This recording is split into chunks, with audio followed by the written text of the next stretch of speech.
আমাদের প্রধানমন্ত্রী, তার রক্তে দেশপ্রেম।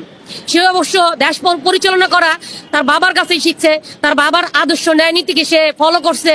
সে রাষ্ট্রটা যেভাবে এই 15 বছর বলেন আর 17 বছর বলেন যেভাবে সে পরিচালনা করছিল, খুবই ভালো করছিল।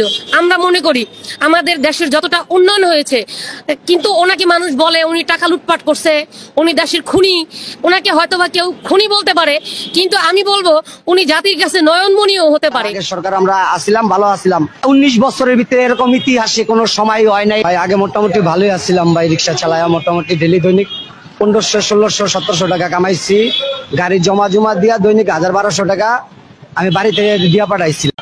আগে ভালো ছিলাম আমরা, অনেক 2 মুঠো ভাত নিয়ে সংসার করে দুধ ভাত খাইতাম। এখন দুধ ভাত কেন?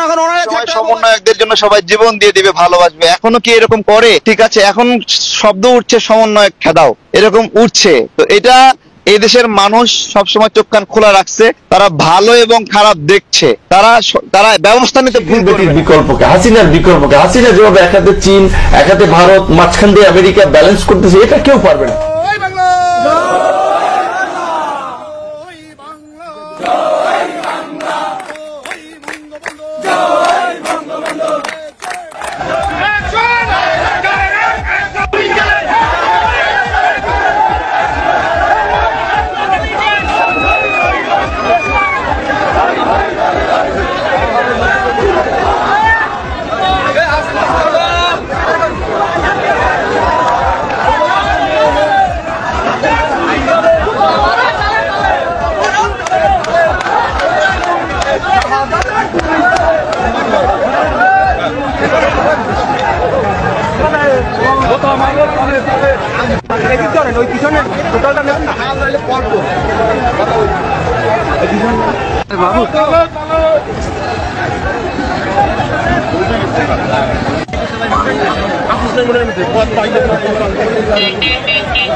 আমাদের মাঝে উপস্থিত হয়েছে নয়ন তালুকদার, সম্মানিত চেয়ারম্যান।